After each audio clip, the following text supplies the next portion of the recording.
He lifted his glass, the lights glinting off his diamond cufflinks, like an old warning I once chose to ignore. "A toast," he announced, grinning at the crowd. "To family and to my sister, who's been fired again. Maybe she should stick to stripping." The room erupted with laughter that stung worse than the whiskey I'd been sipping all night. Then came my father's chuckle, low, entertained, merciless. "At least she's good at that," he added, and the crowd howled harder. I didn't move. I didn't blink. I'd been waiting for this exact moment.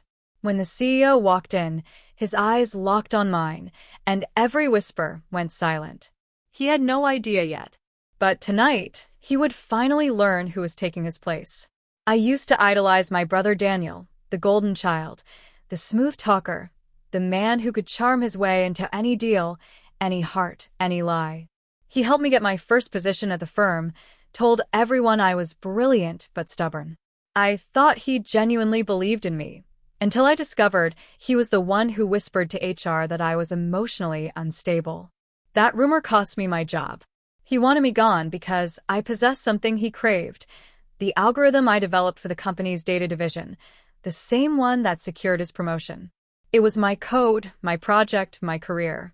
He even convinced our father I was a disappointment. And Dad, always the businessman, agreed easily.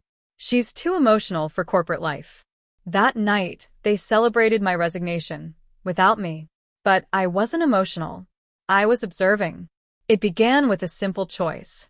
My code contained a hidden signature, 3 characters embedded deep in its structure. RJN, my initials. One evening, I scrolled past a corporate newsletter on LinkedIn, a new AI system Daniel claimed as his own. And there it was, my signature, buried inside it like a silent confession. The heartbreak arrived quietly. Then it calcified into precision. I didn't call him. I didn't confront him. Instead, I studied. I waited. I accepted a freelance position with a cybersecurity firm and collected exactly what I needed: access, evidence, silence. By the time the company announced Daniel's promotion to vice president, I already had a backup of every file he stole, every timestamp attached to my work, every email he forged and sent from my account to sabotage me. I even had a recording of the investor he'd been sleeping with confessing to insider trading, a confession I had fed to him through a dummy corporation. All I required was timing. And tonight was perfect. The party was held at the glass house, walls lined with mirrors like truth watching from every angle. Daniel stood in the center, dripping charm and champagne. My father stood proudly beside him. Board members circled like obedient pets. I arrived late, dressed simply, calm. They didn't expect me. I was the family humiliation, the one they never invited but always mocked. When Daniel spotted me, his smile sharpened. "Didn't think you'd show," he sneered.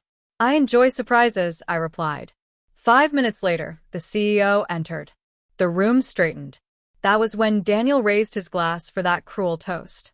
When the laughter faded, the CEO turned first to him, then to me. "Miss Nolan," he said, extending his hand. "I'm glad you could join us. We've reviewed your file." Murmurs rippled through the crowd. Daniel blinked. "Her file." The CEO's smile thinned. "Your algorithm, Daniel, the one that secured our last major contract. It's registered under your sister's patent. Our audit traced the code." "Impressive work, Ms. Nolan." The room froze. Daniel's face drained. That's impossible." I tilted my head. I thought so too. Until the audit. My father looked between us, confusion curdling into dread. "Audit. The SEC is investigating," the CEO continued, steady and surgical. "We discovered insider trading, data theft, and intellectual property fraud, all traced to Daniel's accounts. Effective immediately, he is suspended pending investigation." Gasps broke the silence. A glass shattered somewhere. Daniel's voice cracked. "You did this." I met his gaze, unshaken. "No." "You did." Security entered, quiet, practiced. Daniel tried to speak, but the CEO cut him off. "I suggest you contact legal counsel. The board will convene in the morning." As they escorted him out, he passed each mirror, his reflection shrinking, weakening, crumbling. My father attempted to follow, but the CEO blocked his path.